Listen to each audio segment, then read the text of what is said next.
안녕하세요. 오늘도 서연살롱을 찾아주셔서 감사합니다. 새해가 된 지 엊그제 같은데 시간 참 빨라요. 저는 지난 3년 동안 연말이 다가오면 속에서 우라가 치밀어 올랐어요. 그건 3년 전에 있었던 일이 떠오르기 때문이었죠.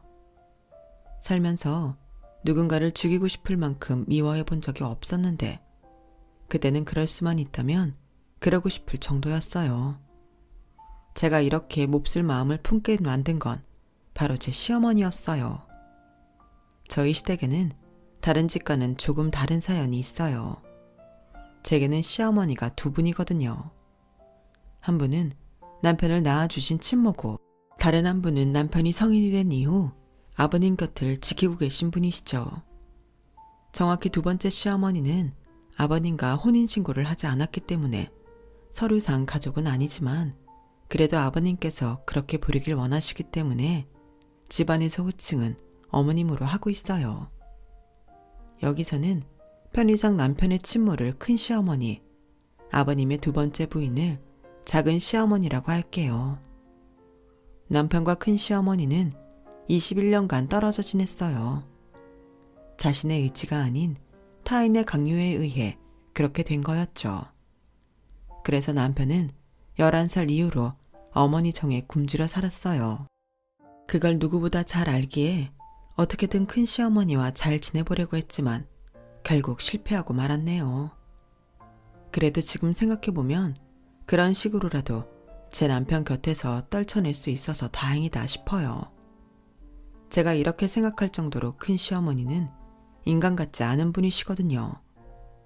그럼 지금부터 저희 가족이 큰 시어머니와 연을 끊게 된 사연을 들려드릴게요. 남편과 제가 인연이 된 건 저희 엄마가 반찬 가게를 시작하면서부터였어요. 제가 9살 때 아빠가 돌아가신 이후 저희 엄마는 자식을 키우기 위해 안 해본 일이 없을 정도로 고생을 하고 사셨어요. 남의 집 팥줄 도우미 일은 기본이고 모텔 룸 청소, 마트 점원, 짬짬이 전단지 알바에 대리운전까지 이루 셀 수 없을 정도였죠. 그러다 그간 모은 돈으로 조그마한 반찬 가게를 차리게 되었어요.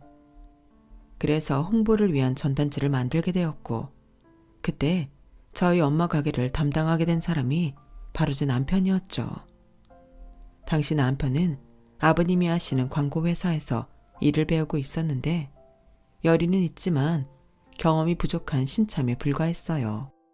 그런데 그래서인지 고작 저렴한 전단지 하나 의뢰했을 뿐인데도 수시로 가게까지 찾아와서 직접 컨셉 사진도 찍어가고 주변 상권까지 분석해서 판매 전략까지 제시해 주더라고요.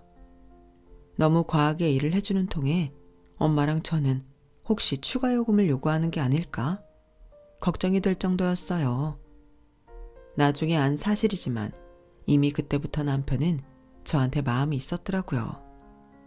그래서 그렇게 저희 가게 일에 열심히 했던 거죠. 전단지 작업이 끝난 후로도 남편은 자주 가게에 찾아왔어요. 말로는 지나가다 들렀다고 했지만 그건 거짓말이 분명했어요. 제가 전단지를 맡길 업체를 우리 가게 주변에서 찾은 게 아니라 온라인상에서 가격과 포트폴리오를 보고 찾은 거였으니까요. 실제로 남편이 일하는 사무실과 저희 가게는 차로 30분은 좋게 걸리는 거리예요. 그러니 지나가다 들렀다는 말은 신빙성이 없었죠. 그리고 남편의 그 말을 믿을 수 없었던 또 하나의 이유는 바로 저였어요. 남편은 저희 가게에 올 때마다 그렇게 저를 찾아댔거든요. 이걸 어쩌나. 우리 정윤이는 회사 가고 없는데. 근데 우리 딸애한테 무슨 볼 일이라도 있어요? 아니요. 그냥 겸사겸사 안부 인사로 물어본 겁니다. 그런데 사장님 혼자 일하시기에 힘들지 않으세요? 따님이 쉬는 날엔 좀 도와드리고 그러면 좋을 텐데요. 의도가 뻔히 보이는 말에 엄마는 일부러 속아주셨어요. 그간 일하는 모습을 봐도 그렇고 말투나 행동을 봐도 사람이 괜찮아 보였기 때문이었죠. 안 그래도 주말에는 딸애가 아침부터 나와서 돕고 있어요. 피곤할 텐데 쉬라고 그래도 영 말을 안 듣네요. 둘째, 넷째 일요일엔 우리 가게 쉬는 거 알죠? 일부러 헛걸음하지 않게 가게 문 닫는 날까지 알려준 엄마는 은근슬쩍 제가 좋아하는 음식이며 취향 같은 걸 알려주셨어요. 엄마의 그런 노력 덕분에 얼마 뒤 우리는 사귀게 되었죠. 남편은 저희 엄마한테 정말 잘했어요. 처음엔 환심을 사려고 저러나 보다 했는데 시간이 지나도 변함없이 잘하더라고요. 알고 보니 남편은 어릴 때 엄마와 떨어져 살게 돼서 엄마 정에 많이 굶주려 있던 모양이었어요. 집밥이라는 걸 제대로 못 먹고 자란 탓에 저희 엄마가 해주시는 밥을 그렇게 좋아했어요. 저희 엄마 역시 당신이 만든 음식을 맛있게 먹어주는 사위를 엄청 예뻐하셨고요. 2년 넘게 연애를 하는 동안 남편은 저희 엄마한테 사윗감이 아닌 아들 같은 존재가 되었어요. 저보다 더 자주 엄마 가게에 찾아가 짐도 나르고 가게 일도 도왔거든요. 처음엔 제 남편을 아들인 줄 알았던 상가 사람들은 사윗감이라는 말을 듣고는 깜짝 놀랄 정도였어요. 사윗감이라고? 난 이 집 아들인 줄 알았지. 요즘 세상에 결혼도 안 한 사윗감이 예비 장모가게까지 찾아와 저리 지극정성을 들이다니. 사윗감 놓치기 전에 빨리 결혼시켜. 주변의 닥달 때문이었는지 먼저 저희 결혼 얘기를 꺼낸 건 저희 엄마였어요. 니들 사귄 지도 3년이 다 됐는데 오래 가기 전에 식 올리는 게 낫지 않겠어? 창준아, 너희 아버님은 아직 결혼 얘기 안 하시니? 이런 건 엄마들이 나서야 얘기가 빨리 진행되는데 어머님이 안 계시니 나라도 먼저 서둘러야겠구나. 내가 언제 너희 아버님 한번 만나 뵐까 하는데 언제가 좋을까? 그러자 남편이 평소와 다르게 의기소침한 표정으로 그러는 거예요. 저 어머님, 실은 저희 아버지랑 함께 사시는 분이 계세요. 그래? 아버님이 재혼하셨구나? 아니요, 그건 아니고 서류상으로는 아직 남남이신데 함께 사신 지는 2년 조금 넘었어요. 남편 말로는 아버님 몸이 안 좋아지시면서 집안일을 하시는 분을 들었는데 두 분이 함께 지내는 시간이 길어지면서 많이 가까워지셨다고 하더라고요. 그렇다고 정식 부부도 아니고 고용주와 고용인 관계도 아닌 애매한 상태라서 우리 결혼 문제를 맡기는 건 좀 어려울 것 같다더군요. 얘는 그런 일이 있으면 얘기를 하지 그랬니? 그게 뭐 어떻다고. 그럼 내가 두 분 찾아뵙고 니들 결혼 준비는 내가 알아서 할게.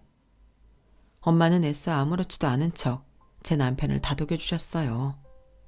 그리고 얼마 뒤 양가 부모님이 만나 결혼 문제에 대해 상의를 하셨고 그해 가을 우리는 식을 올릴 수 있었어요. 아버님께서 신혼집으로 아파트를 사주시겠다고 했지만 우리 부부는 거절을 했어요. 아버님이 내건 조건 때문이었죠. 생각 같아선 한 몇 년 니들을 데리고 살고 싶다만 창준이 이 녀석이 싫다고 하니 어쩌겠니? 대신 내가 우리 앞동에 아파트 하나 사줄 테니 조석으로 자주 들러라.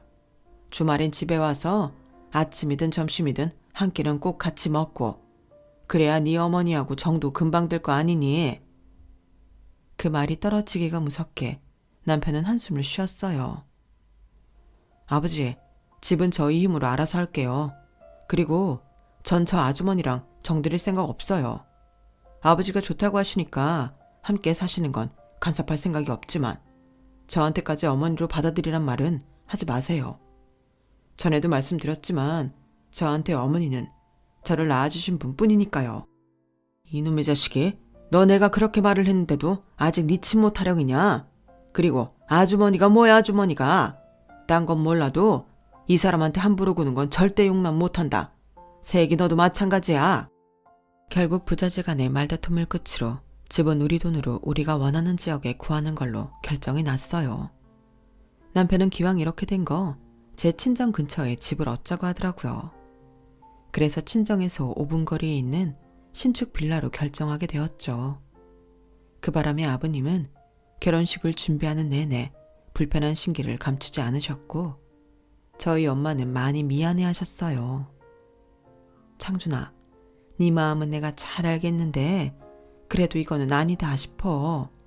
네 아버님이 몸도 편찮으신데 근처에 살면서 자주 찾아뵙는 게 낫지 않겠니? 나야 몸도 성하니까 내가 니들 찾아가도 되고 니들이 종종 찾아와도 되잖아. 장모님, 저 장모님 위해서 이쪽으로 집 구한 거 아니에요. 저희 결혼하면 곧 애도 생길 테고 그럼 장모님 도움 필요할 거예요. 그러기 위해서 장모님 댁 근처로 오겠다는 거라고요. 그리고 저희 아버지는 옆에 아주머니 있으니까 괜찮아요. 모르긴 해도 제가 없어야 두 분도 더 편하실 거예요. 그러니까 장모님이 미안해하실 거 하나도 없어요. 남편의 설득에 저희 엄마도 더는 집 문제를 꺼내지 않으셨어요. 아무래도 손주를 봐줄 생각에 그러셨던 것 같더라고요. 남편 말대로 결혼하고 3개월도 안 돼서 임신한 저는 친정 엄마 덕분에 먹고 싶은 것도 실컷 먹고 무사히 딸을 출산할 수 있었어요. 출산 후 회사에 복귀를 하느라 아이를 어린이집에 맡기게 되었는데 제가 야근이 있을 때나 우리 부부 모두 퇴근이 늦어질 때는 엄마 도움을 받을 수 있었어요. 게다가 반찬도 늘 엄마가 해다 주시기 때문에 저로서는 많이 의지가 되었죠. 하지만 시아버지 눈에는 저희가 제 친정만 끼고 사는 걸로 보였나 봐요. 한 번은 제게 전화를 하셔선 그러시더라고요. 아가, 넌 어떻게 된 애가 네 친정에 문지방이 닳도록 드나들면서 시부모는 남의 집 노인네 취급을 하냐? 내가 꼭 이렇게 전화를 해야 손주 얼굴 한번 보여줄 셈이냐? 아버님, 죄송해요. 제가 회사에 복귀한 지 얼마 안 돼서 그간 짬이 안 났어요.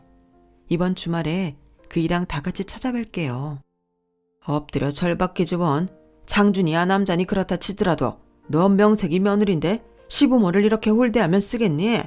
아무리 내 아들놈이 망나니처럼 군다고 해도 너는 며느리 아니니? 당연히 시부모 무서운 줄 알아야지. 내 다른 건 몰라도 나는 내 아내한테 함부로 구는 건 용서 안 하니까 네가 알아서 처신하길 바란다.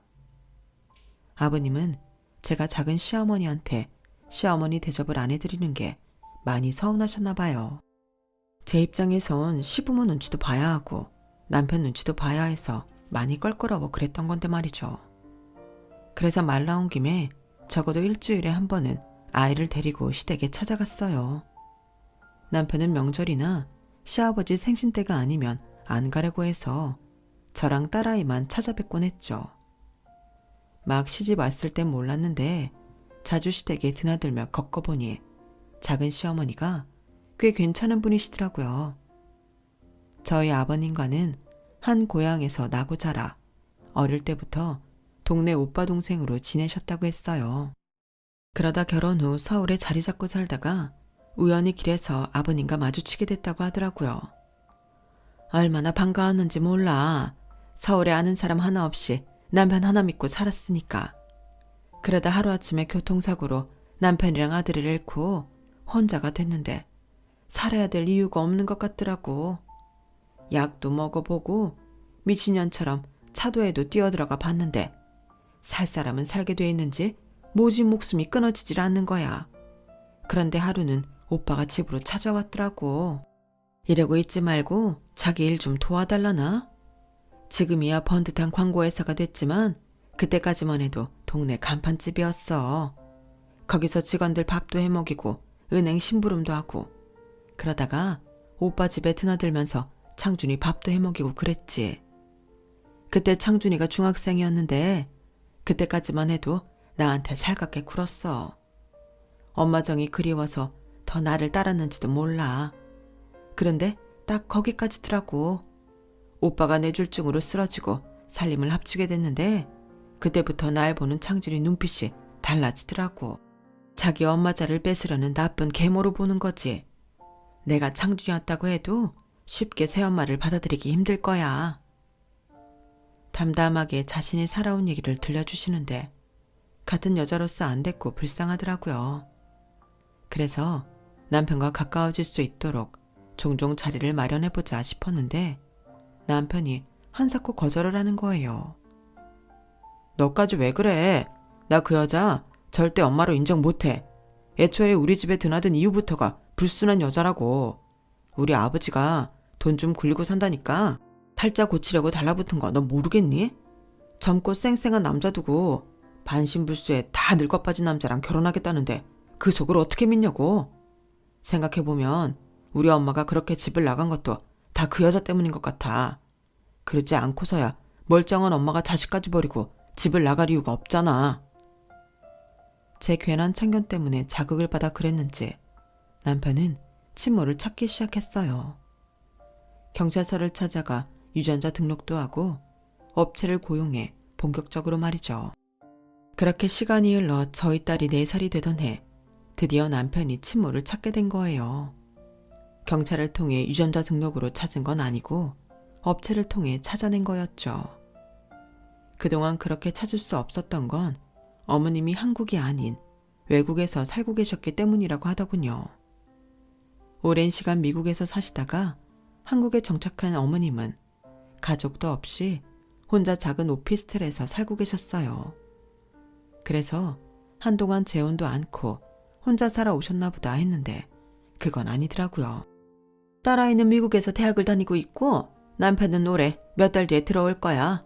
퇴직한 지 얼마 안 됐는데 그쪽 집이랑 부동산 같은 걸 정리해야 해서 나 먼저 들어왔어. 혼자 있는 동안 집도 좀 알아보고 해야 해서 일단은 이렇게 지낸다. 근데 네 아빠가 나 만난다니까 뭐라고 안 하든? 어머님은 생각보다 담담하게 제 남편을 맞으셨어요. 그래서인가 좀 이질감을 느끼게 되었죠. 대개 이런 상황에선 현재 당신의 상황 얘기보다는 오랜 시간 떨어져 지낸 아들에 대한 그리움이나 미안함에 대한 얘기가 있기 마련이니까요. 그건 남편도 저와 비슷한 생각이었나 봐요.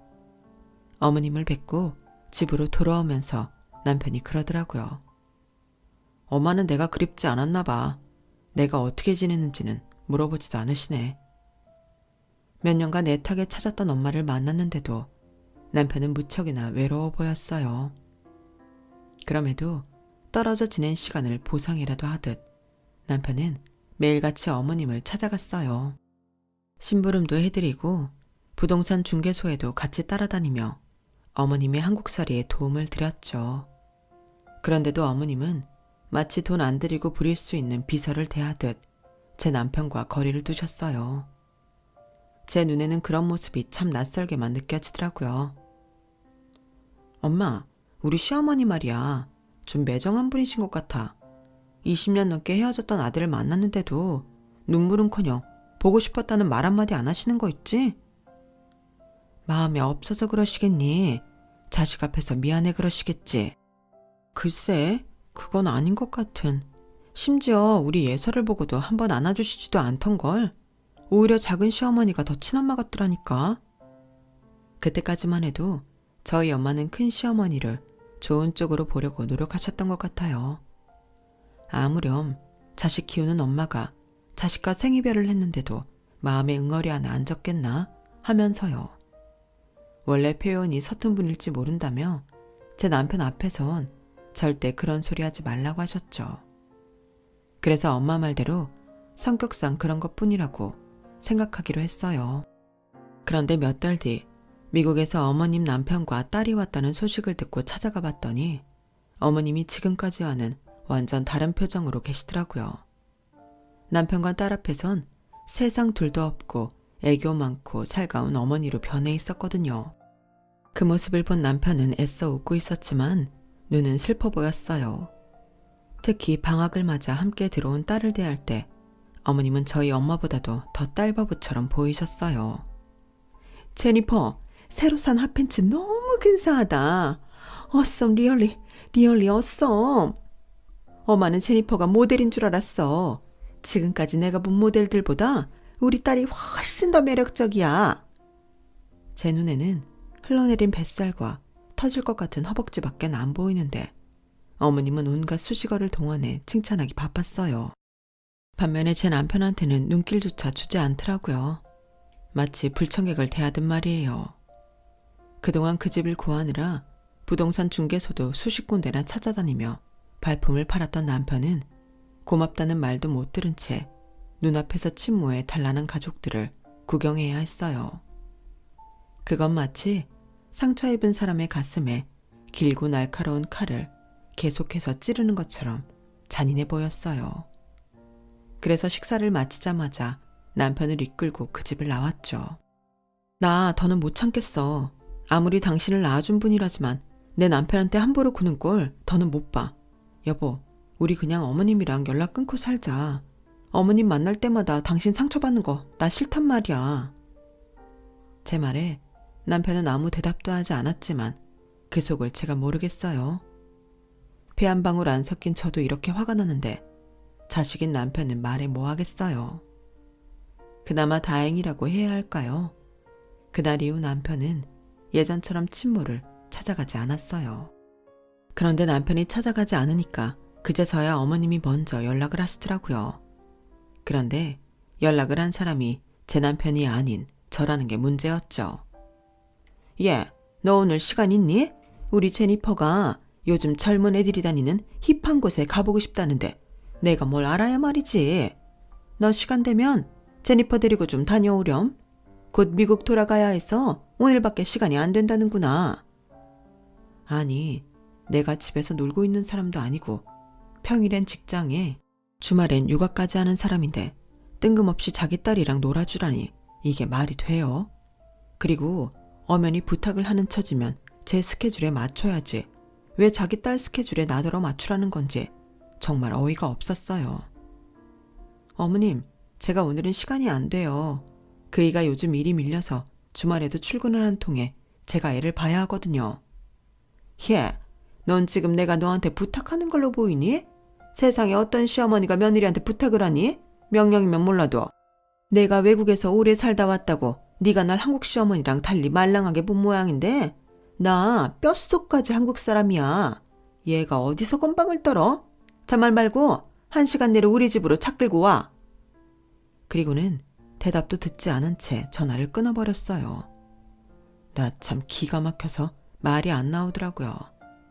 호랑이 담배 피우던 시절 생각을 하시는 건지 아니면 미국에서 막장 드라마만 보고 살아서 한국 시어머니는 죄다 못된 사람들만 있다고 생각하는 건지 아주 웃기지도 않더라고요.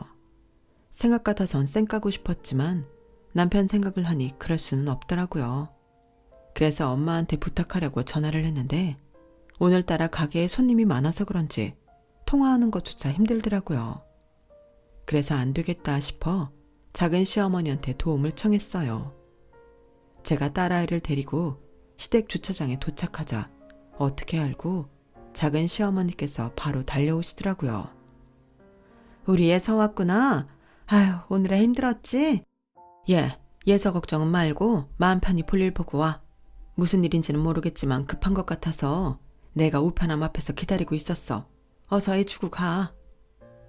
남편의 친모라는 사람은 며느리인 저를 수행 비서 부리듯 부리려 드는데 정작 남편이 싫어하는 새엄마는 며느리 약속 시간 늦을까봐 잠복 더위에 아파트 입구까지 나와 저를 기다리셨더라고요. 그 모습을 보니 마음이 불편했어요. 그렇게 딸아이를 작은 시어머니한테 맡긴 저는 어머님 댁으로 향했어요. 그런데 1시간 내로 오라고 그 난리를 친 것과 달리 그 집 딸내미는 아직 씻지도 않고 밥을 처먹고 있더라고요. 피자가 늦게 와서 우리 제니퍼가 이제야 아침을 먹는다.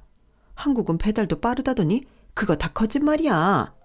예, 너는 제니퍼 밥 먹는 동안 욕실 청소 좀 해. 우리 제니퍼 밥 먹고 씻어야 되니까 바깥 욕실 먼저 청소해. 어머님, 해도 너무하시네요. 주말에 애 보고 있는 사람 느닷없이 불러내신 것까지는 100번 양보해서 참아드리는데요. 욕실 청소까지 하라는 건 도저히 그냥 못 넘어가겠어요. 도대체 무슨 권리로 저한테 이러시는 거예요? 저 파출 도우미 아니에요. 며느리가 돈 안 주고 부려도 되는 사람은 아니라고요. 그리고 사람 불렀으면 준비는 미리미리 했어야죠.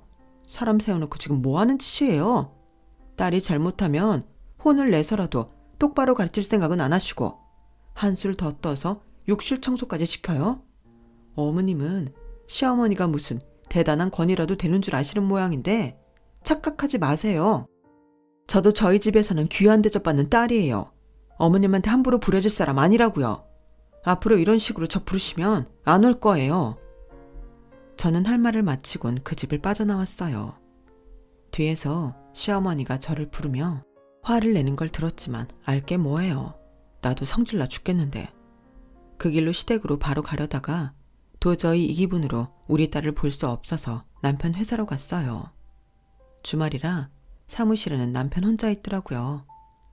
밀린 전단지 시안을 짜고 있던 남편은 뜻밖의 제 방문에 어리둥절한 표정이었어요.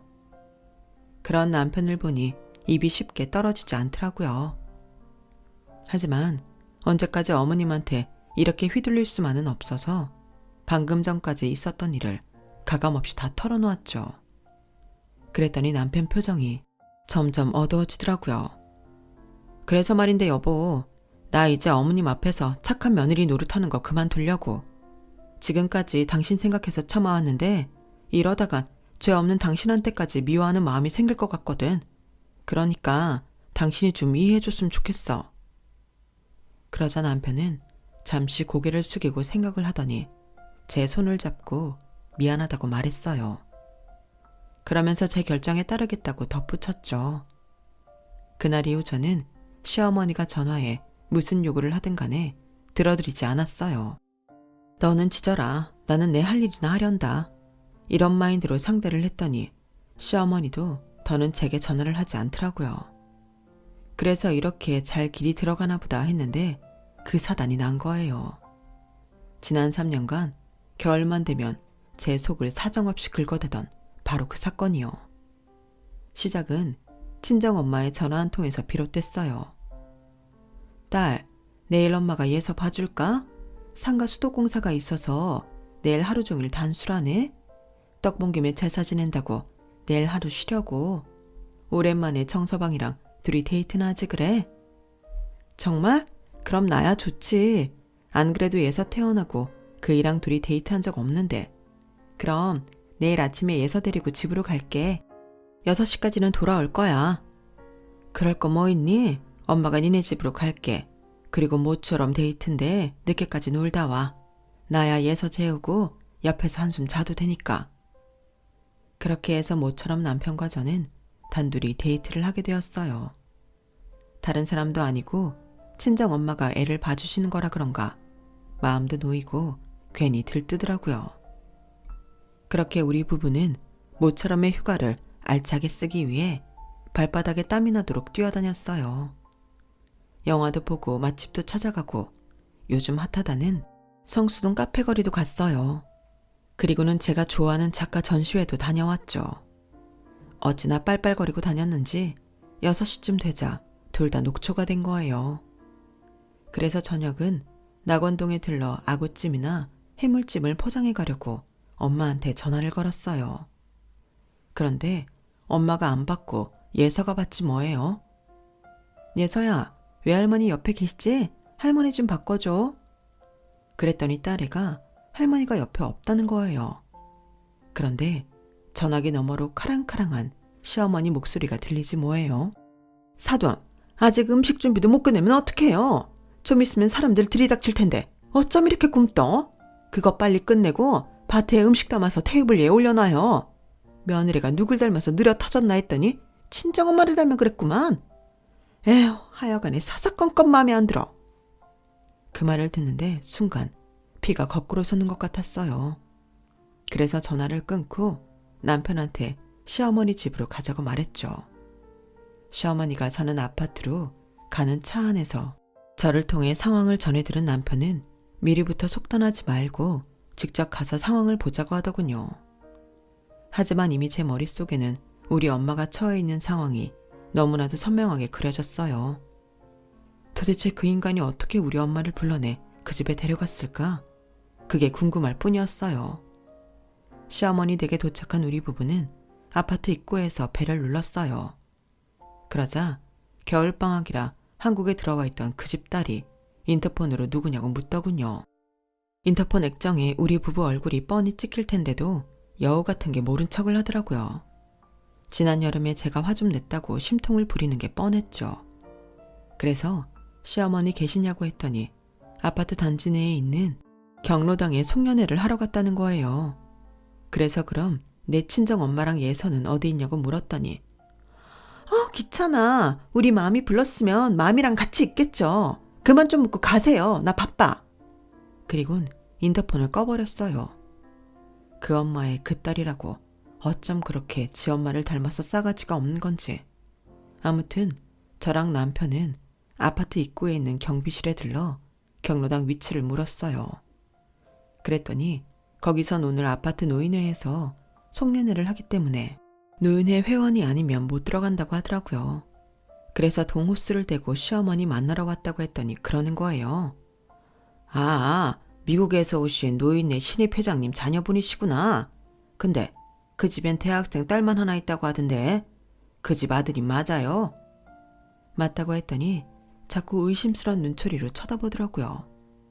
그리고는 찜찜한 표정으로 힐끔거리며 경로당 위치를 알려주었어요. 아파트 단지를 가로질러 경로당이 있다는 동으로 걸어갔어요. 그런데 저 멀리서 엄마가 예서를 데리고 걸어오지 뭐예요. 엄마가 왜 여기 있어? 이 추운 날 머리는 또 왜 이렇게 젖었어? 그러자 엄마는 손으로 머리를 가리며 오히려 왜 우리가 여기에 있냐고 되물었어요. 그러자 예서가 얼른 대답하더라고요. 아까 엄마한테 전화 왔었어. 예서가 받았는데 그치 엄마? 그러자 엄마 얼굴이 빨갛게 달아오르더라고요. 일단 밤바람이 차서 엄마랑 예서를 차에 태웠어요. 그리고는 자초지종을 물었죠. 그러자 엄마가 제 남편 눈치를 보고는 말을 안 하는 거예요. 그 모습을 보고는 남편이 얼른 편의점에 다녀온다며 예서를 데리고 차에서 내리더라고요. 남편이 눈치껏 자리를 비워주자 엄마가 한숨을 푹 쉬셨어요. 그리고는 얘기를 시작했는데 얘기를 듣는 내내 심장이 미친 듯이 날뛰고 목 뒤로 뭔가가 뻗쳐 오르는 것 같은 기분이 들더라고요. 얘기인즉슨 이랬어요. 그날 예서랑 저희 집에서 TV를 보고 있었는데 시어머니가 집으로 찾아왔다더라고요. 목적은 저를 데려다 일을 부려먹으려는 거였는데 우리 부부가 일이 있어 같이 나갔다는 엄마 말을 듣고는 대신 저희 엄마를 데려간 거였죠. 시어머니는 아파트 내 노인회에서 신임 회장직에 올랐는데 남은 회비로 송년회를 하기로 했던 모양이에요.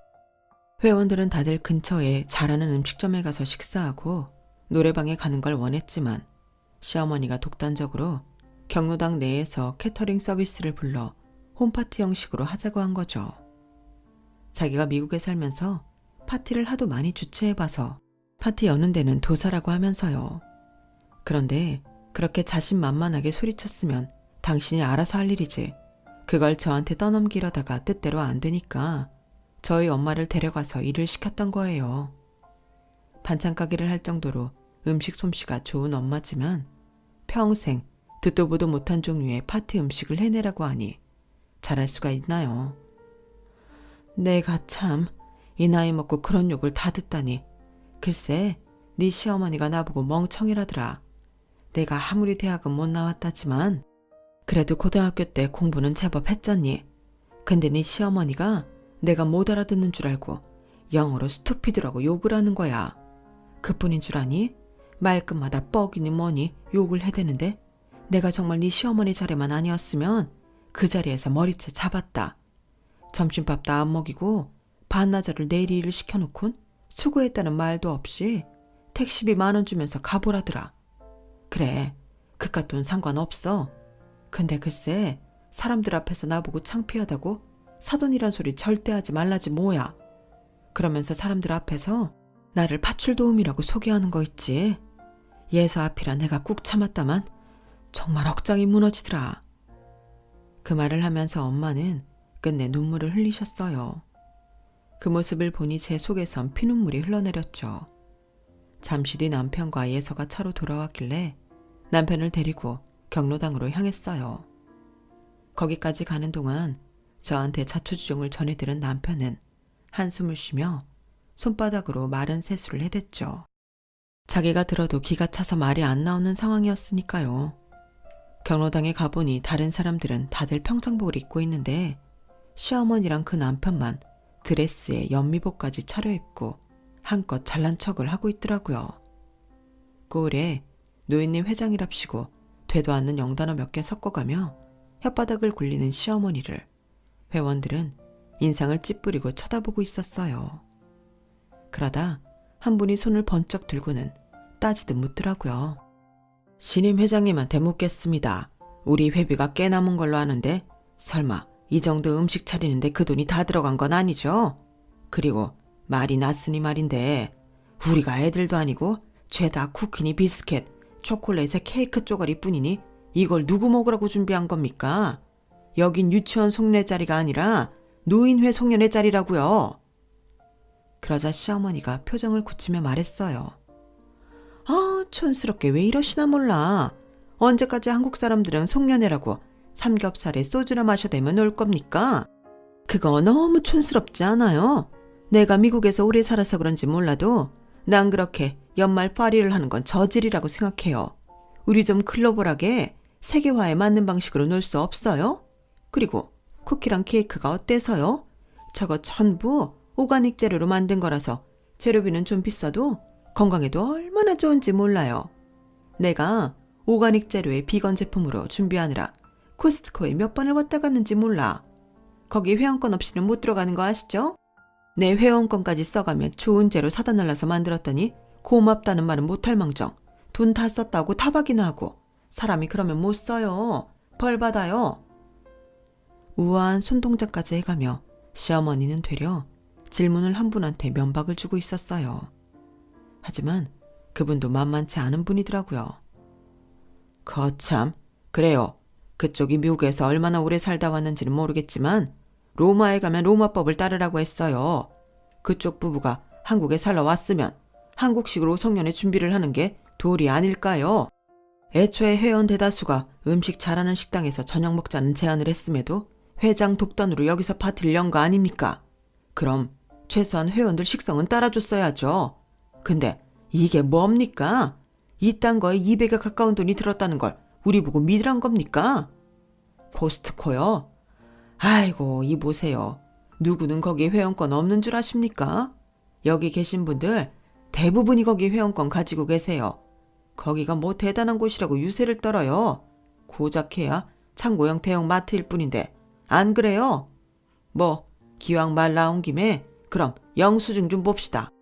영수증 대조해서 회비가 얼마나 들어갔나 확인 좀 하자고요. 그러자 시어머니 얼굴이 하얗게 질리더니 버럭 소리를 질러댔어요. 아니, 이 사람들이 정말 사람을 어떻게 보고 이래? 내가 영수증 보여주면 댁들이 계산은 제대로 할 줄 알아? 다 늙은 영감탱이가 덧셈이나 제대로 하겠냐고. 그러자 지금까지 어머니를 몰아세우던 어르신이 피식 웃으며 그러시는 거예요. 다 늙은 영감탱이라도 그 정도는 합니다. 내 비록 퇴임은 했지만 10년 전까지 국립대에서 수학을 가르쳤던 사람인데 그거 못하겠습니까? 그러자 장내에 있던 어르신들이 껄껄대며 웃으셨어요. 웃지 못하는 건 시어머니와 그 남편뿐이었죠. 뭐 나 정도로는 믿음이 안 간다고 하면 다른 분들이 하셔도 되겠네요. 그쪽이 뭘 모르는 모양인데 우리 노인회에 통계학과 출신도 있고 경영학 박사님도 있고 변호사님도 있으니까 계산할 인재 걱정은 안 해도 될 겁니다. 아, 정 여사님은 교감으로 퇴임하시기 전에 수학 교사 생활도 하셨죠? 그럼 우리 수학 선생님이 하셔도 되겠네. 늙었다고 무시하면 안 돼요. 다들 그쪽만 못해서 가만히 있는 거 아닙니다. 미국에서 살다 온 걸 대단한 훈장처럼 생각하는 모양인데 여기엔 외국 유학생을 한 사람들도 많고 그쪽 부부처럼 미국이나 캐나다에서 오래 살다 오신 분들도 많아요. 그러니까 아파트 노인회라고 해서 만만하게 보고 공금 횡령할 생각이었다면 안 하는 게 좋을 겁니다. 전임 회장이 공금에 손댔다가 저기 앉아 계신 박 변호사님한테 소송당하고 물러났거든요. 보아하니 그쪽도 비슷한 꼴 나지 않을까 생각됩니다만. 사면초가에 빠진 시어머니 부부는 눈알만 굴리며 초조하게 서 있었어요. 그러다 돌파구를 찾았는지 대뜸 그러더라고요. 누가 재료비 만들었다고 했습니까? 요즘 인건비 비싼 건 다들 아시죠? 아까 여기서 일하던 그 아줌마가 일당이 엄청 비싼 사람이에요. 솜씨가 좋거든. 그 아줌마가 재료 구입부터 밑손질에 베이킹까지 하느라 3일 내내 우리 집에 출장을 왔었다니까. 특별히 세팅까지 해줘서 팁도 좀 챙겨줬는데 알다시피 이게 현금으로 준 거라서 영수증 처리가 안 됐어요. 그 말을 들으니 어이가 없어서 웃음만 나더라고요. 그래서 그 와중에 제가 깔깔대고 웃었더니 다들 저를 쳐다보더라고요. 죄송합니다. 제가 너무 웃긴 코미디를 보는 것 같아서 안 웃을 수가 없었어요. 저기 회장님, 아까 그 아주머니가 일당이 비싼 분이라고 하셨죠? 근데 그분 말에 따르면 여기서 일해주고 받은 돈은 택시비하라고 회장님이 주신 딸랑 10,000원짜리 한 장뿐이라던데 어떻게 된 겁니까? 너? 여기가 어디라고 끼어들어? 당장 안 나가? 왜요? 제가 있으면 안 돼요? 저는 아까 여기서 일하신 아주머니 딸인데요. 회장님이 저희 엄마 없는 자리에서 주지도 않은 돈을 준 것처럼 거짓말을 하시니까 기가 차서 진실을 밝히려는 것뿐인데 안 됩니까? 왜요? 21년 만에 만난 아들 앞에서 쪽팔려서요? 그렇게 쪽팔린 거 아시는 분이 사돈 불러다가 하루 종일 굶겨가며 공짜로 일부려 먹었습니까? 그래놓고 고맙다는 말 한마디 없이 꼴랑 10,000원짜리 한 장 던져주고 보냈어요? 그리고도 당신이 사람입니까? 그깟 시어머니 자리가 뭐라고 우리 엄마한테 그따위로 굴었냐고요. 그래놓고 뭐? 일당이 비싼 아줌마? 지나가던 개가 웃겠네. 남의 엄마 가슴에 피눈물 나게 만들어 놓곤 고작 한다는 짓이 노인회 회비 털어먹는 겁니까? 창피한 줄도 모르고 되도 않는 거짓말이나 늘어놓는 거냐고요. 정말 가관도 아니네요. 후져도 너무 후져. 근데 대충 들어봐도 여기 계신 어르신들이 어머니보다는 한 수 위에 계신 분들 같으니 소송당하고 여기서 쫓겨나는 건 시간 문제인 것 같네요. 뭐 쫓겨나든 말든 이제 나랑은 상관없지만. 뭐? 이게 어디서 배워먹은 버르장머리야? 감히 어디서 시어머니한테 까불어? 얘 창준아, 넌 뭘 그렇게 멀뚱거리고 있어? 네 와이프가 나한테 하는 짓거리 안 보여? 네가 남편이라면 네 와이프는 때리든 굴리든 제대로 가르쳐야 할 거 아니야. 네가 이 모양이니 이게 어려운 거 모르고 까불지. 그러자 남편이 싸늘한 표정으로 말했어요. 당신이 내 어머니인 건 맞습니까? 근데 왜 나는 아무리 생각해도 남인 것 같을까요? 어머니라면 적어도 아들 며느리한테 그러면 안 되는 거였잖아요. 내 장모님한테 그런 식으로 행동하면 안 되는 거였잖아요. 그래놓곤 이제 나보고 내 아내를 때려서 가르치라고요? 그게 말이나 되는 소리라고 생각하세요? 차라리 안 만났다면 좋았을 거 그랬어요. 어머니가 이렇게 형편없는 사람이란 걸 모르고 살았더라면 적어도 당신이 내 어머니란 사실이 창피하진 않았을 텐데. 한 가지만 확실하고 갈게요. 앞으로 우리 가족 앞에 얼씬도 하지 마세요. 혹여라도 내 아내 불러다가 지금껏 그랬던 것처럼 부려먹었다가는 그땐 내가 당신 가만 안 둘 겁니다. 지난 21년 동안 그랬던 것처럼 앞으로도 우리 보지 말고 살아요. 남편은 제 손을 잡고 경로당을 빠져나왔어요. 눈에는 그렁그렁하게 눈물이 고인 채로요. 그 사건 이후 시어머니가 어떻게 됐는지는 알 수 없었어요. 지난 3년간 연락을 끊고 살았거든요. 그 사건이 있고 얼마 뒤 작은 시어머니를 통해 들은 바로는 21년 전에 시어머니가 집을 나간 이유가 다름 아닌 남자 때문이었다고 하더라고요. 아들한테 자기 엄마가 바람이 나서 집을 나갔다는 말을 할 수 없었던 아버님은 자신이 손찌검을 해서 어머님이 집을 나간 것처럼 거짓말을 해오셨던 거죠. 다만 지금 함께 사시는 남자분이 그때 어머님과 도망친 남자인지는 알 수 없지만요. 이 사실을 뒤늦게 알게 된 남편은 아버님과 화해를 했고 지금은 새어머니한테도 엄청 살가운 아들로 살고 있답니다. 언젠가 남편이 그러더라고요. 자기는 남들한테 다 있는 엄마가 하나도 없는 줄 알았는데 이제 보니 엄마가 셋이나 있었다고요. 하나는 낳아준 엄마, 두 번째는 키워준 엄마, 그리고 세 번째는 자신에게 아내를 만들어준 엄마. 이렇게 3명이나 있으니 세상 부러울 게 없다고요. 비록 낳아준 엄마는 이렇지만 그래도 2명의 엄마가 있으니 든든하다네요. 나보다 더 친정엄마를 아껴주는 우리 남편 고마워요. 지금까지 제 사연을 들어주셔서 감사합니다. 따뜻한 가족 옆에서 항상 행복하세요. 여러분, 사연 댓글에 응원과 현명한 조언 부탁드려요. 좋아요와 구독은 저에게 큰 힘이 됩니다. 오늘도 좋은 일 가득하세요.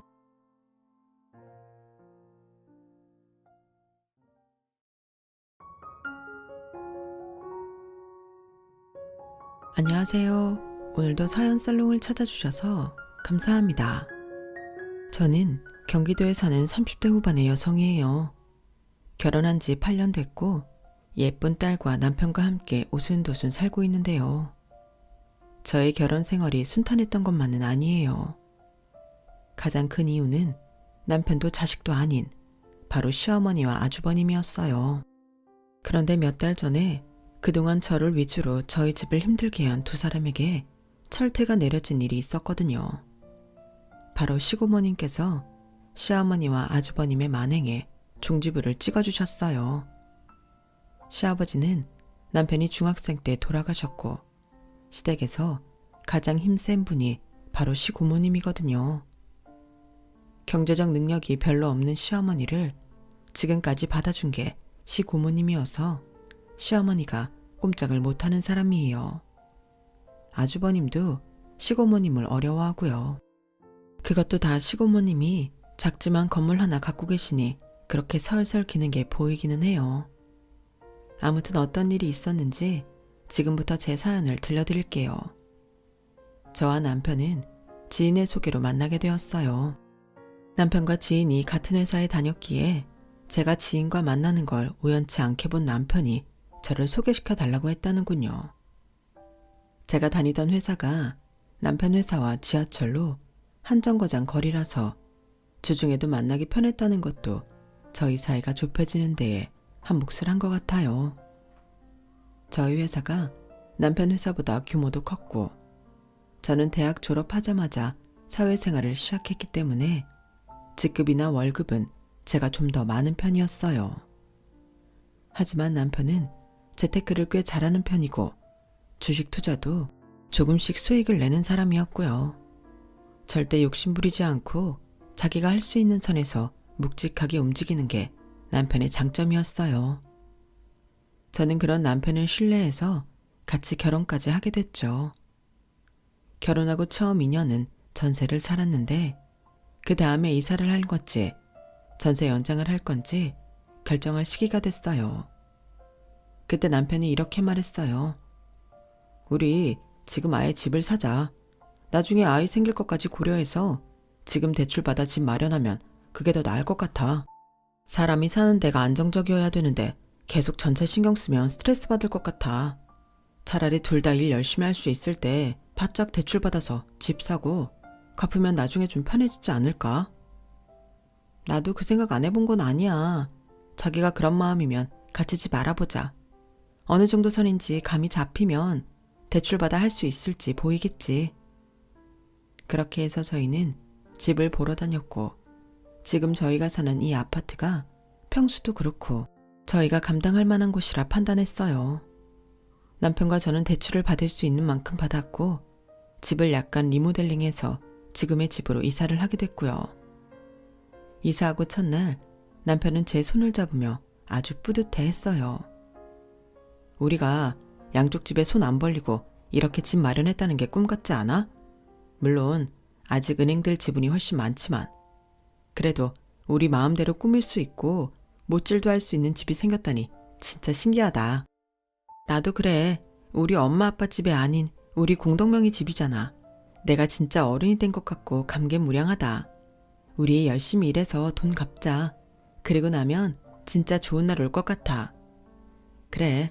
그때까지 둘 다 쓰고 싶은 거 못 쓰고 힘은 좀 들겠지만 그래도 우리한테는 집이 있잖아. 저희는 밝은 앞날만 생각하기로 하고 기쁜 마음으로 허리띠를 졸라매고 열심히 생활했어요. 어느 정도 자기들 취미생활 포기하고 식재료로 쓸 것 최대한 아껴서 살 수 있는 곳 알아보고 물건 하나 살 때에도 더 꼼꼼히 따져보고 그랬죠. 그런데 그게 좋은 점이 저의 생활력을 길러주는 것 같더라고요. 전에는 몰랐던 것들도 많이 알게 됐고요. 그렇게 1년이 좀 지났을 때에 저는 몸에 이상 신호가 계속 오는 것 같아서 혹시나 하고 산부인과를 방문했어요. 아니나 다를까 제가 임신이라는 이야기를 듣게 됐죠. 지금 7주 접어드네요. 제일 조심해야 할 시기니까 너무 무리하지 마시고 안정을 많이 취하셔야 합니다. 임신 축하드려요. 라는 의사의 말에 감사하다고는 했지만 마음 한편에 조금 불안함이 생기더라고요. 사실 저희는 한창 돈 벌고 대출금 갚기 바빠서 아이는 적어도 2년 후에 갖자고 생각하고 있었거든요. 물론 저희한테 찾아온 새 생명이 신기하기도 하고 기쁘기도 했지만 돈 걱정이 가장 먼저 됐고 그 다음에 남편이 어떻게 받아들일지 모르겠더라고요. 저는 퇴근한 남편한테 아주 조심스럽게 제 임신 소식을 전했어요. 남편은 놀라서 눈을 동그랗게 뜨고 아무 말도 하지 않더라고요. 그 모습을 본 저는 이거 알아서 하라면 나는 어쩌지? 싶어서 침을 꿀꺽 삼키며 긴장하고 있었어요. 저희 형편을 생각한다면 아이가 태어나는 게 몹시 부담스럽겠지만 그래도 저는 기왕 찾아온 생명 잘 낳아서 잘 키우고 싶었거든요. 남편이 안 된다고 하면 설득을 하든지 싸우기라도 해야겠다. 그렇게 각오하고 있던 순간 남편이 이러더라고요. 뭐 우리가 힘든 건 사실이지만 그래도 좋게 생각하자. 아이 갖고 싶어도 안 생기는 집도 있잖아. 이제부터 무거운 것도 들지 말고 회사도 휴직할 수 있으면 휴직해. 정말? 정말 그래도 되는 거야? 괜찮겠어? 다 살 길은 열리는 법이지. 우리가 찾기만 하면. 고마워 자기야. 나는 자기가 안 좋아할까 봐 엄청 겁먹었어. 힘들다고 우리 아기를 어떡해. 잘 키울 생각부터 해야지. 고마워. 나 지금은 별로 힘들지도 않고 아직 휴직할 생각 없어. 회사 다닐 수 있을 때까지 잘 다닐 거니까 같이 노력하자. 고마워 자기야. 내가 스스로 건강 신경 많이 쓸게. 뭐가 고마워. 당연한 거지. 나도 더 많이 노력할게. 저는 무리하지 않는 선에서 회사 일에 최선을 다했어요. 그런데 남편은 저는 생각하지 못한 미래 일까지 생각했더라고요. 쉬는 날까지 반납하고 아르바이트도 하고 대리운전도 하길래 그렇게까지 무리하지 말라고 했더니 이러더라고요. 우리 아이 위한 적금은 대출금 갚은 후로 미루고 있었잖아. 아니면 어느 정도 갚은 다음부터 들던지. 그래서 아이를 위한 게 아무것도 없으니 조금씩이라도 모아놔야지. 아빠라는 사람이 어디서 돈이 뚝 떨어지기만 기다리고 있을 수 있어? 그래도 너무 무리해서 건강 나빠지면 어떡하려고 그래. 그러면 이렇게 돈 버는 게 다 무슨 소용이야. 걱정하지 마. 나 체력 하나는 타고났잖아. 나도 내 건강 해치면서까지 일 벌리지는 않을 거야. 그런 남편을 보며 제가 사람 하나는 참 잘 봤다고 생각했어요. 그리고 시간이 흘러 저는 예쁜 딸아이를 낳았고 많은 사람들이 축하를 해줬어요. 친정에서는 물론이고 시고모님한테도 축하를 받고 얼마간의 현금도 받았죠. 그런데 그걸 시어머니랑 아주버님이 그냥 못 넘어가고 조금 깐죽거리긴 하더라고요. 우리 며느리는 애 낳았다고 형님한테 돈도 받고 좋겠네. 애 낳을만 하네. 재수씨, 그거 그냥 꿀꺽할 거 아니죠? 나중에 한턱 쏴야 해요. 어머, 이거 우리 애기한테 준 거라고 생각했는데요. 나중에 우리 다운이 다 커서 말 알아들을 때 물어보고 한턱 쏴도 된다고 하면 쏠게요. 라며 저도 잘 빠져나가긴 했지만 한편으로는 괘씸했어요. 시어머니는 자기 친손녀가 태어난 건데도 축하 선물 하나 없었고 아주버님도 마찬가지였거든요. 그동안 살면서 두 사람 성격 파악한 게 있으니 저도 가만히 당하지만은 않고 돌려서 말한 거였고요. 그런 거 보면 남편이 돌아가신 시아버지를 닮은 건지 두 사람하고는 영 딴판이라 참 다행이라는 생각이 들어요. 남편은 제가 몸조리 잘해야 한다며 무척 신경을 많이 써줬어요. 아이가 100일 될 때까지 제가 설거지도 못하게 했고 자기가 바빠서 집안일 못하면 친정엄마한테 직접 부탁까지 들어가며 도와달라고 했고요. 최서박은 어쩜 사람이 그렇게 반듯한가 몰라. 말 안 해도 어련히 친정엄마가 도와줄 텐데 항상 미안해하며 용돈까지 주니 내가 사위 하나는 잘 얻었네. 라며 친정엄마도 남편을 칭찬했어요. 그러다가 남편은 친한 선배와 함께 레스토랑을 열게 됐어요. 서울의 젊은 사람들과 외국인 관광객이 많이 모이는 장소에 레스토랑을 연다고 하니 걱정도 많이 됐지만 그동안 남편이 하던 일도 식품 개발 쪽이었고 언젠가는 자기 가게를 가져보는 게 꿈이었던 것도 알고 있었기에 저는 남편을 믿고 응원해줬어요. 자기가 언제 허투루 일 벌리는 사람이야? 다 할 때가 됐으니까 하는 거겠지. 솔직히 말해봐. 레스토랑 하려고 그동안 더 악착같이 돈 번 거지? 그랬지. 그런데 우리 다운이도 태어나게 돼서 더 열심히 한 것도 맞고. 나 이 사업 만만하게 보고 시작한 거 아니야. 선배도 이쪽 업계에서 뼈가 굵은 사람이라 둘이서 쉬는 날마다 만나서 사업 구성하고 계획했으니까 너무 걱정하지 않아도 될 거야. 알았어. 나는 주변에 입소문 많이 낼 테니까 우리 열심히 또 가보자고. 그렇게 남편은 딸이 태어나고 5개월 후 레스토랑 개업을 했고 저는 그로부터 2달 후 회사에 복직했어요. 남편은 육아휴직 1년은 무조건 쓰라며 저의 이른 복직을 반대했지만 남편만 고생하는 것 같아 미안한 마음이 너무 컸어요. 그리고 엄마가 되고 보니 한 푼이라도 더 모아서 내 자식 더 좋은 거 해주고 싶은 마음이 마구 생기더군요. 사소한 간식 하나라도 더 품질 좋은 거 먹이고 싶고요. 그러려면 돈이 들어가니 좀 더 벌어 보태야겠다 했죠. 남편은 제 걱정을 했지만 저는 괜찮다고 했어요. 나도 얼른 다시 대출금 갚는데 한 푼이라도 일조하고 싶다고. 자기한테만 짐 지우는 것 같아 미안하고. 다운이한테도 더 좋은 거 해주고 싶어. 그러니까 이제 말리지 마.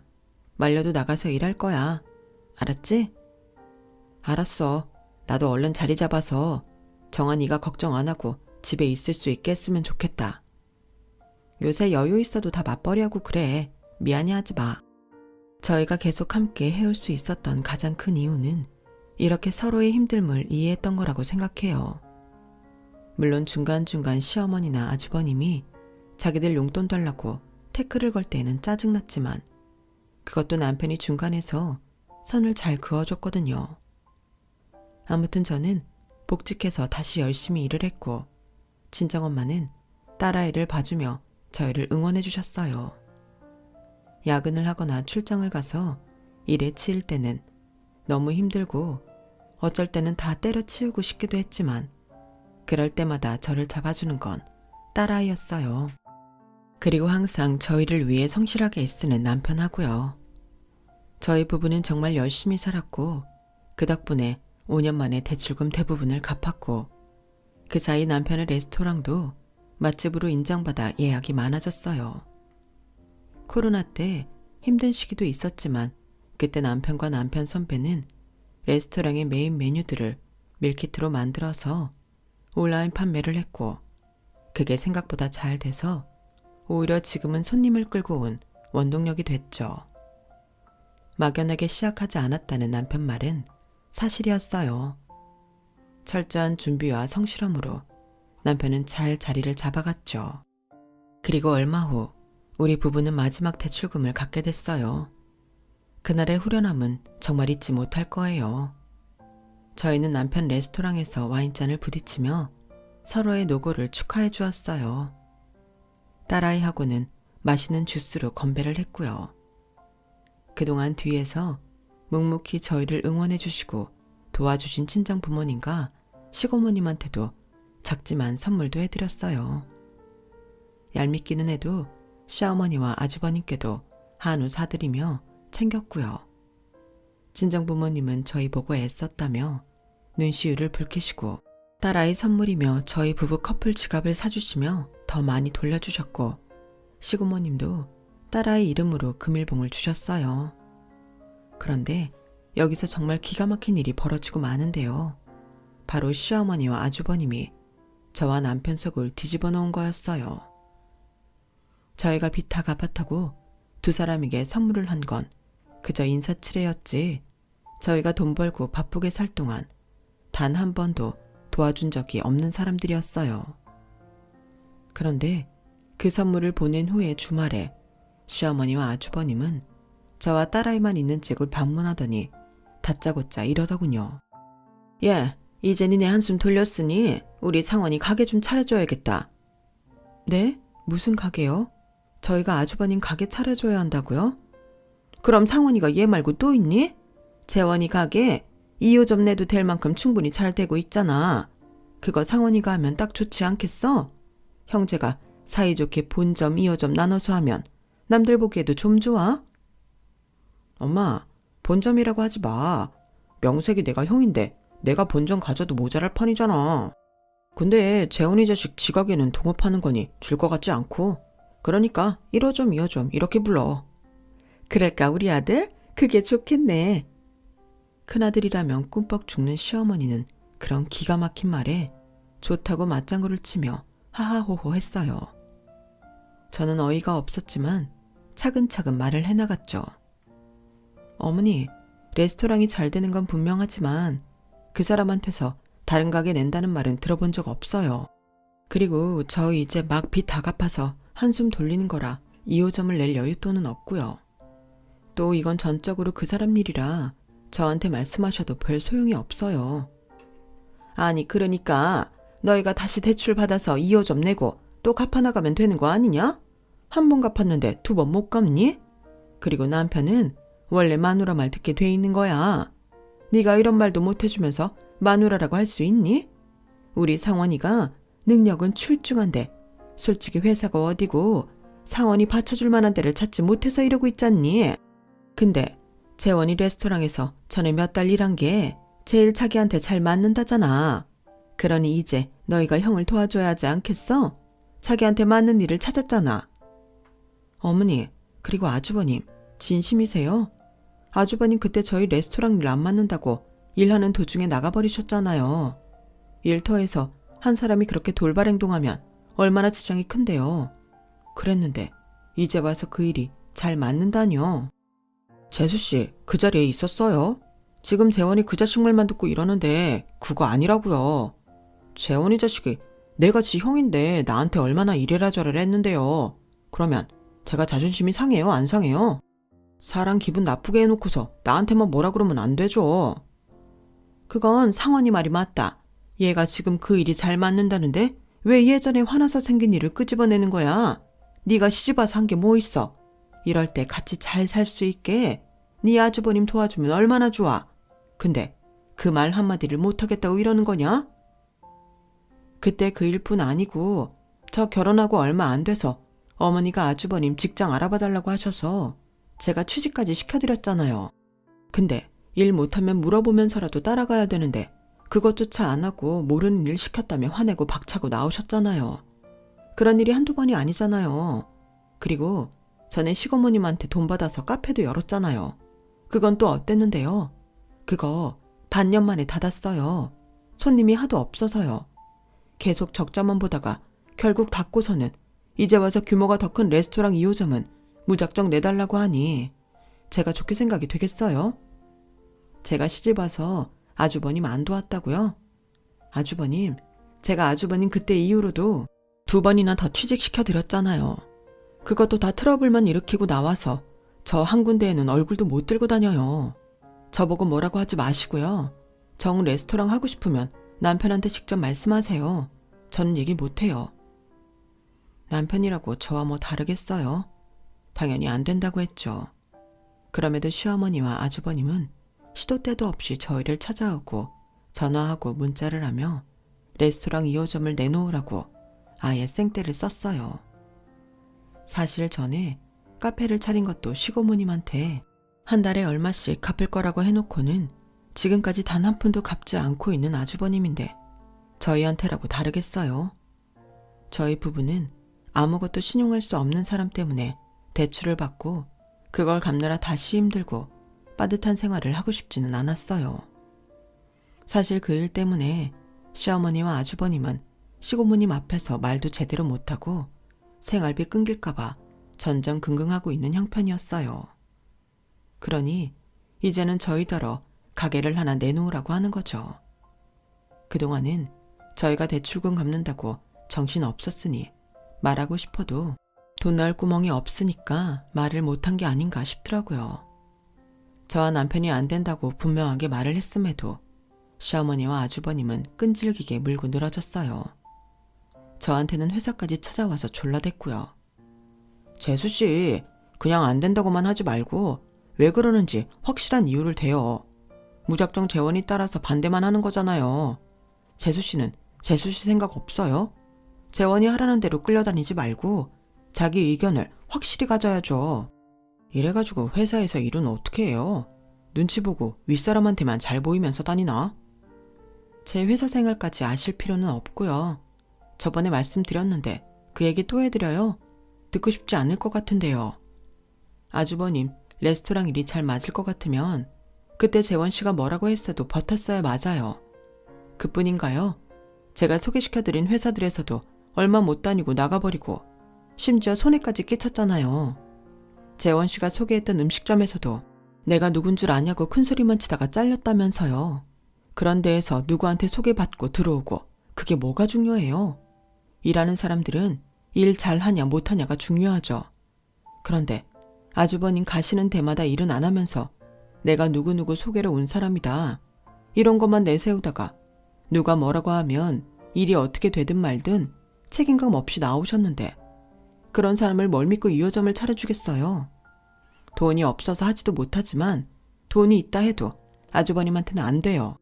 신용 없는 사람하고 무슨 일을 하겠어요. 잘못하면 지금 잘 나가고 있는 가게 이미지에 먹칠만 하는데요. 제 말에 시어머니가 발끈해서 난리쳤어요. 뭐가 어쩌고 저째? 그놈의 혓바닥 참 길기도 하구나. 네가 뭔데 우리 상원이한테 그런 소리를 하는 거냐? 해주기 싫다고 아주 아무 말이나 갖다 붙이는 모양인데 인생 그렇게 살지 마라. 니네만 잘 살고 우리 상원이 무시하겠다는 속셈이잖아. 이거 잘 알아둬. 니네 자고로 집안은 장남이 잘 돼야 모든 게 술술 풀리는 거야. 그런데 니네가 이런 식으로 장남 무시하고 니네끼리만 잘 먹고 잘 살겠다고 해봐라. 세상에 무슨 일이 되겠냐? 지금 그깟 가게 좀 잘 나간다고 이따위로 건방을 떨어? 그런 심보로 어디 언제까지 잘 나갈 수 있나 두고 보자. 원, 상원이한테 제대로 맞는 것을 소개시켜줘야 얘도 일을 했을 거 아니겠니?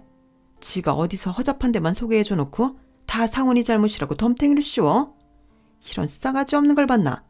다운애미 너 이제 보니 아주 못돼 처먹었구나. 가게 하나 내는데 대출금 뭐 얼마나 든다고? 그거 하나를 못 해준다고 둘이서 입 맞추고 이렇게 쌍심지를 켜는 거냐? 지들이 능력 있으면 하나밖에 없는 형 도울 줄도 알아야지.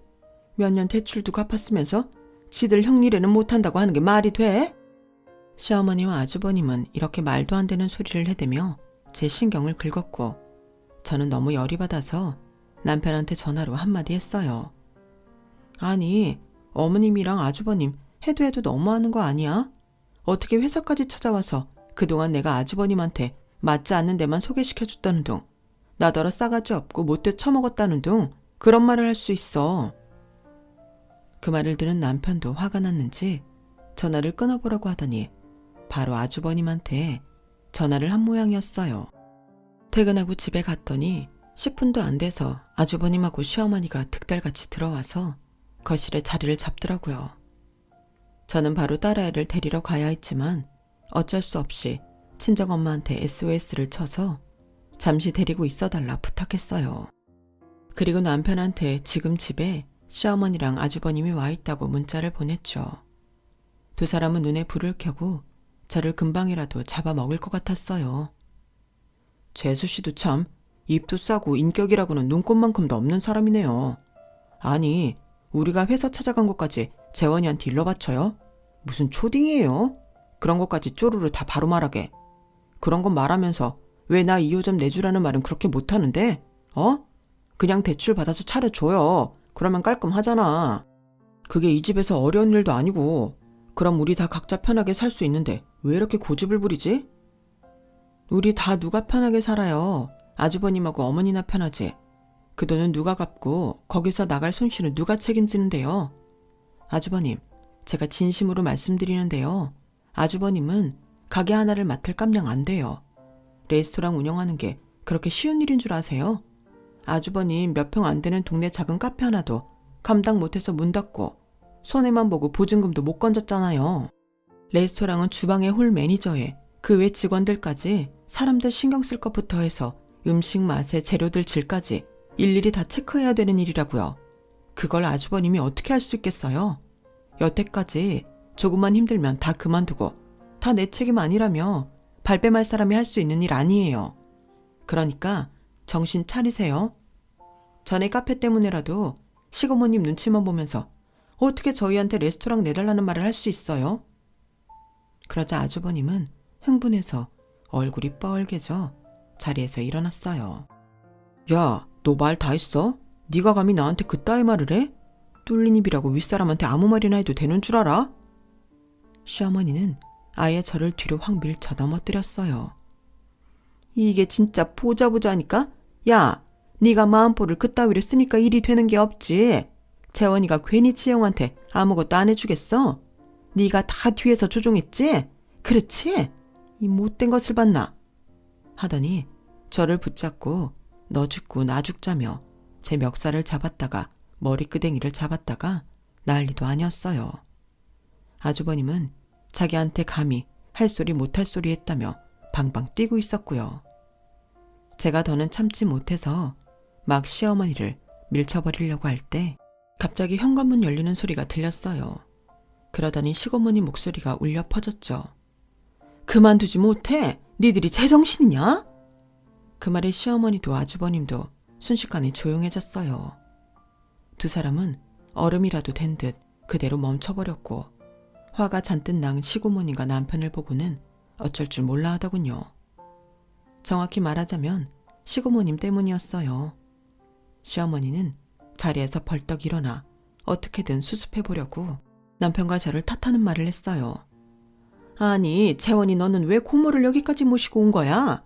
안 그래도 허리도 안 좋고 혈압도 높으신 양반, 잘못되기라도 하면 어쩌려고 그래? 우리 문제를 우리끼리 해결해야지. 이게 대체 뭐 하는 짓이냐? 니네 부부는 쌍으로 못 말리겠다. 올케가 내 생각을 그렇게나 해주는 줄은 정말 몰랐네. 그러면 나한테 허리는 괜찮냐? 혈압은 어떠냐? 전화 한 번이라도 해주지 그랬어. 상원이 카페 접고 나서 나한테 연락 한 번 안 했잖아? 그래놓고는 이제 얘들한테 가게 2호점 내놓으라고 성화라며? 고모, 그게 아니고요. 성화라기보다는 서로 얘기를 잘해봐서 일을 잘되게 하려는 거죠. 말을 그렇게 하시면 안 되죠. 내가 딱 봐도 아주 둘이 타오냄이 잡아먹으려 들고 있구만. 뭔 말도 안 되는 소리를 하고 있어. 시고모님 말이 끝나자마자 남편이 화가 나서 말했어요. 내가 말했지. 이 문제는 끝났다고. 나는 지금 2호점 낼 생각도 없고 내더라도 형하고는 안 해. 정말 운영 잘할 수 있는 사람하고 협업을 하든 투자를 받든 할 거지. 내가 어떻게 일군 레스토랑인데 형처럼 개념 없고 무책임한 사람한테 2호점을 내주겠어? 그러다가 내 가게 장사까지 망쳐. 고모, 우리 대출금 다 갚았다고 한 다음부터 지금 2달 넘게 우리를 계속 괴롭히고 있어요. 아니에요, 고모. 괴롭히긴 누가 누굴 괴롭혀요. 그냥 얘기하는 거예요. 별일 아니니까 돌아가세요, 고모. 얘가 오바해서 괜히 고모까지 끌어들인 거니까 신경 쓰지 마세요. 맞아요, 형님. 우리가 재원이랑 다운님이 진정시킬 테니까 더 늦기 전에 집으로 돌아가세요. 저는 두 사람 때문에 너무 화가 나서 더는 가만히 있을 수 없었어요. 아니에요, 고모님. 저 그냥 못 있겠어요. 저희 회사까지 찾아와서 그 얘한테 2호점 내게 말해주라며 그런 말도 못하냐고 회사 생활 어떻게 하냐 이런 말까지 했다고요. 제가 남편한테 말했다고 집에까지 찾아와서 지금 저한테 이렇게 한 거 보세요. 제가 아주버님처럼 조금만 힘들면 일 안 하고 그만둬버리는 사람한테 레스토랑 일 못 맡긴다 그랬죠. 제 말이 틀렸나요? 고모님이 차려주신 카페 하나도 제대로 못하고 6개월 만에 손해보고 돈 다 없앴는데 규모가 큰 레스토랑을 어떻게 하겠어요. 제가 다시는 말 안 나오게 하려고 좀 강하게 말했더니 저더러 싸가지 없다 못돼 처먹었다며 밀고 한 대 칠 기세였다니까요.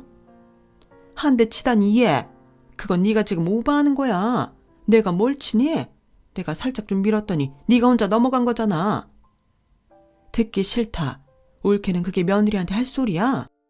시고모님의 서리빨 같은 호령에 시어머니는 입을 다물어버렸어요. 아주버님도 놀라서 눈치만 보고 있었고요. 나 재원이한테 다 틀었어. 여태 대출금 갚으면서 제대로 사느라 애쓴 애들 축하하고 격려는 못해줄 망정. 또 빚을 져서 대출금 갚으며 상원이 가게 차려주라고 했다며? 윗사람이 잘 돼야 집안이 잘 돌아간다며? 니네끼리만 잘 먹고 잘 살지 말라 했다며? 말 잘했다. 상원이 네가 정신 차려서 똑바로 했으면 이런 일이 생기겠냐? 그리고 올케도 그래. 언제까지 상원이 싸고만 돌 거야?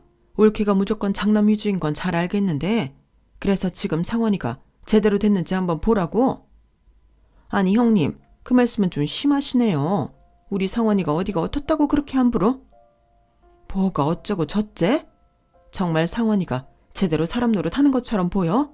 진짜 올케가 볼 때는 그래? 다시 시고모님 언성이 높아지자 시어머니는 고개를 숙였어요. 나 이제까지 죽은 내 동생 생각해서 두 사람 거뒀고 생활하는데 불편함 없도록 최선을 다했는데 이제는 안 되겠어. 두 사람 살고 있는 집, 그거 원래 내 집이잖아. 내가 새놓던 거 두 사람 살라고 한 게 15년이야. 그런데 그동안 두 사람이 돈을 모았어. 뭐 하나 제대로 사기랬어. 내가 주는 생활비로 편하게 살면서 전혀 자립할 생각 못했잖아. 상원이는 더더욱 그렇고. 그러니까 이제 그 집 비워줘야겠어. 어머 형님, 갑자기 이러시면 어떡해요. 아무리 그래도 그렇지? 어떻게 재원이네 말만 듣고 저희더러 나가라고 하세요. 맞아요 고모. 제가 고모 손에 입혔다고 이런 식으로 복수하시는 건 어른답지 못한 처사예요. 이것들이 진짜 안 되겠네. 올케, 내 집에 계속 있고 싶어? 그러면 상원이 제 내보내. 혼자 살게 하라고.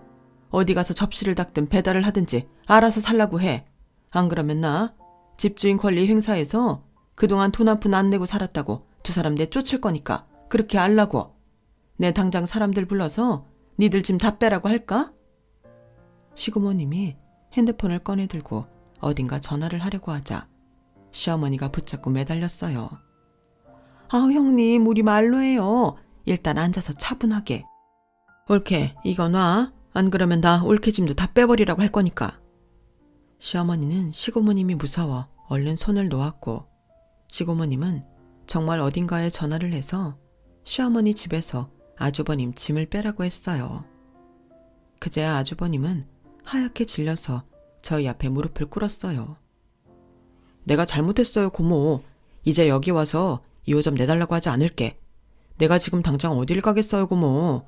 이러지 마요. 나 이뻐했잖아요. 그런데 왜 이래요? 그러니까 실망도 큰 거야. 어떻게 동생네를 이렇게 괴롭혀. 네가 더 잘 돼서 잘해주지는 못할 망정 어떻게 동생한테 빚을 져 가게를 차리고 그 빚도 동생더러 갚으라고 해? 그리고 너 똑바로 들어. 카페 할 때 들어간 내 돈 너 일생 동안이라도 나눠서 다 갚아야 돼. 안 그럼 나 가만 안 있는다. 나는 네 엄마랑 달라. 두 사람 다 다은애미랑 다은이 보기 창피하지도 않아? 아니 솔직히 내가 뭘 잘못했어요. 나도 살아보겠다고 하는 건데 안 도와준다니 속상하잖아요. 그래요 고모. 너무 일방적인 거 아니에요? 어떻게 재원이랑 이 여자 말만 듣고 나를 내쫓아요. 그 말에 시고모님은 아주버님 뺨을 철썩 때렸어요. 저희 모두 너무 놀라서 그런 시고모님을 쳐다보기만 했죠. 다들 아무 말도 하지 못했어요. 이런 못된 것? 재수씨라고 불러야지. 어따 대고 이 여자야. 우리가 널 그렇게 가르쳤냐? 언제까지 네 죽은 아빠 얼굴에 먹칠하며 살 거야. 네가 뭘 잘했다고 큰 소리야? 어? 그리고 시고모님은 제 손을 붙잡고 사과하셨어요. 미안하다. 우리가 모자라서 너한테 이런 꼴을 보였구나. 재원이랑 살아보겠다고 열심히 너한테 정말 면목이 없다. 그러자 뒤에서 아주버님은 자기한테 너무한다며 통곡을 하며 울더군요. 하지만 시고모님은 눈 하나 깜짝하지 않으셨고 결국 아주버님 짐을 집에서 다 뺐어요. 솔직히 시고모님이 걷어주지 않으면 갈 데 없는 시어머니는 시고모님이 하자는 대로 할 수밖에 없었고요. 결국 아주버님은 혼자 사는 친구네 방세를 내며 지내기로 하고 들어갔다고 해요. 시고모님은 아주 독하게 마음 먹으셨고 이 기회에 혼자 일할 수 있게 만들라고 시어머니한테도 단단히 일러두시더라고요. 또 저나 남편을 괴롭히면 그때는 알아서 하라면서요. 시어머니는 어쩔 수 없이 저희와 연락을 끊으셨고 아주버님은 친구네 회사에서 아르바이트부터 시작하게 됐고요. 아주버님은 끝까지 저한테 사과는 하지 않았지만 그래도 전화로 문자로 시달리지 않으니 그것만도 다행이었죠. 지금까지 몇 달 동안 저희는 다시 일상을 되찾았고 시고모님은 또다시 아주버님이나 시어머니가 돈 문제나 가게 일로 무슨 얘기를 하면 바로 연락하라고 하셨어요. 두 사람은 시고모님한테 하도 혼쭐이 나서 몇 달이 지나도록 저희한테 연락 한 번이 없네요. 이 기회에 아주버님도 자립을 제대로 하면 좋겠다 싶네요. 들리는 말에 의하면 시어머니가 저를 아주 안 이꼽게 생각한다던데 그냥 대응하지 않기로 했어요. 언젠가는 마음이 풀리시고 진심을 알아주시겠죠. 저는 계속 남편과 딸아이와 알콩달콩 행복하게 잘 살려고 해요. 제 이야기는 여기까지예요. 지금까지 들어주신 분들 모두 행복하시고요. 언제나 평안하시길 바랄게요. 여러분, 사연 댓글에 응원과 현명한 조언 부탁드려요. 좋아요와 구독은 저에게 큰 힘이 됩니다.